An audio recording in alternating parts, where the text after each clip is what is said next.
And that turned into selling property and casualty insurance. And later, as the Japanese Americans began to become a little more affluent after they would save money, they were able to buy real estate, some property. So my father became a licensee in the early 1950s. Tell us about the story that I read regarding of him experience with the San Francisco Board of Realtors at the time. Yeah, that's a very touching story. My father made application to the San Francisco Association of Realtors in 1955, and he was denied membership. And they never told him why. And being an Asian, he never asked why. He just said, well, they don't want me. But later, I found out that he was denied membership because he was Japanese American, because he was of Japanese ancestry, and they denied him membership. Later, about 3 or 4 years later, he continued to make application, and they accepted him as a member, but only as an associate member, not as a full member.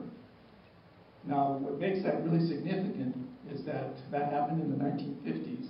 In 1990, I was elected president of the San Francisco Association of Realtors. Yay! So, First Asian American in 85-year history. yeah, that was probably one of the most emotional moments I ever experienced when I got up before the association at my installation.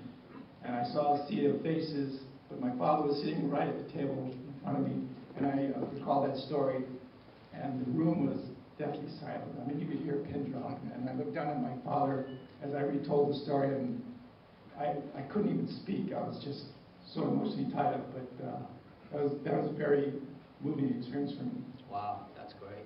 Now, your mom was a realtor too.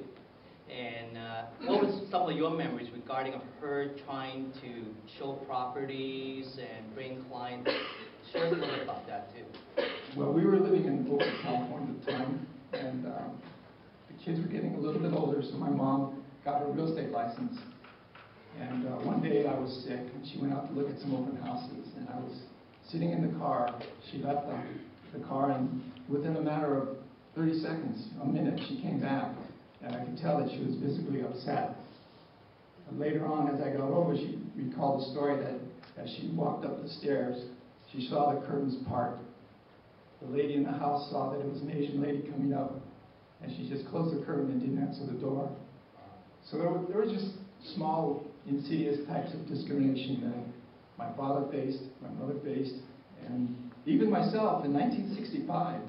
Some of the realtors in San Francisco wouldn't do business with me. I would call them up, ask if I could show the listing, and they would say, "Why do you think I would cooperate with you?"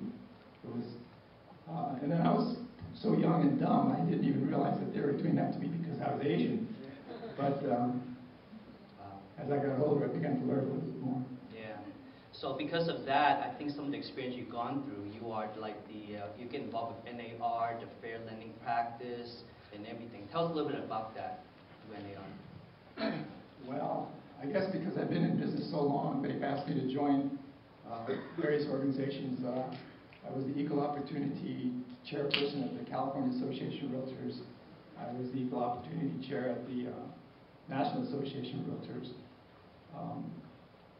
One interesting story, when I was elected president in 1990 for the San Francisco Association of Realtors, and the year before, I looked at all the committee lists, I looked at all the leadership and the board of directors, and there were no Asians. Of course, there were no Hispanics or African Americans either.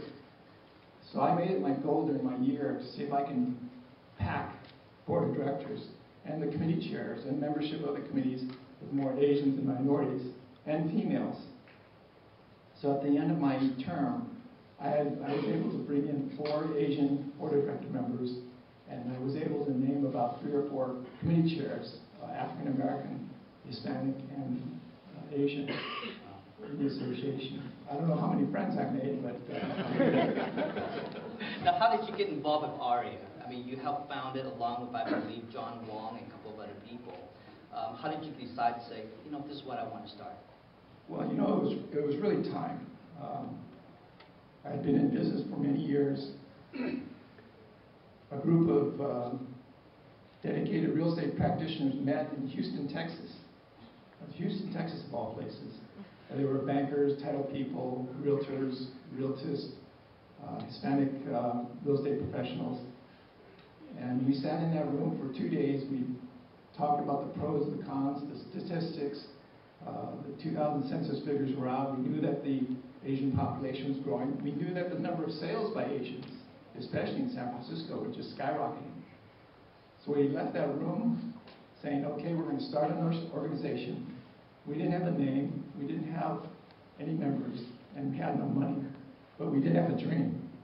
And the people in this room are the realization of that dream. Wow, that's great. So tell us about the ARIA now. We had a conference not too long ago in Washington, D.C. I was there, but tell us who were some of the speakers and things like that. You know, that was really, I was talking to somebody else in this room about the conference we had in Washington, D.C. in March. It was a historic event. We had the Asian Real Estate Association of America, the National Association of Hispanic Real Estate Professionals, and the National Association of Real Estate Brokers, which is the Realtist organization. And we had, how many people did we have? 700. We had hundreds, close to 1,000 members there. And going to the Capitol Hill to visit our legislators was an incredibly powerful event. We had Sheila Bair, Tom FDIC. Oh. Tom Stevens. Actually, Mr. Fukuda here is the national chair, he knows a lot more than I did, but we had top quality speakers, Mike Honda, Congressman Mike Honda and others speaking at our conference. It was, not only the content was fantastic, but I said the fact that the three major minority organizations cooperated to do something was really powerful. What's the future of ARIA? How do you see it in terms of future coming in the next few years? Well, during the last 2 years, we probably had a little doldrum. As you know, anybody experienced a little downturn in the market? Well, because of the downturn in the market, our sponsorship levels really dropped, and we were not able to do a lot. But now the market is coming back. We have wonderful organizations like Chase coming in to give us sponsorship.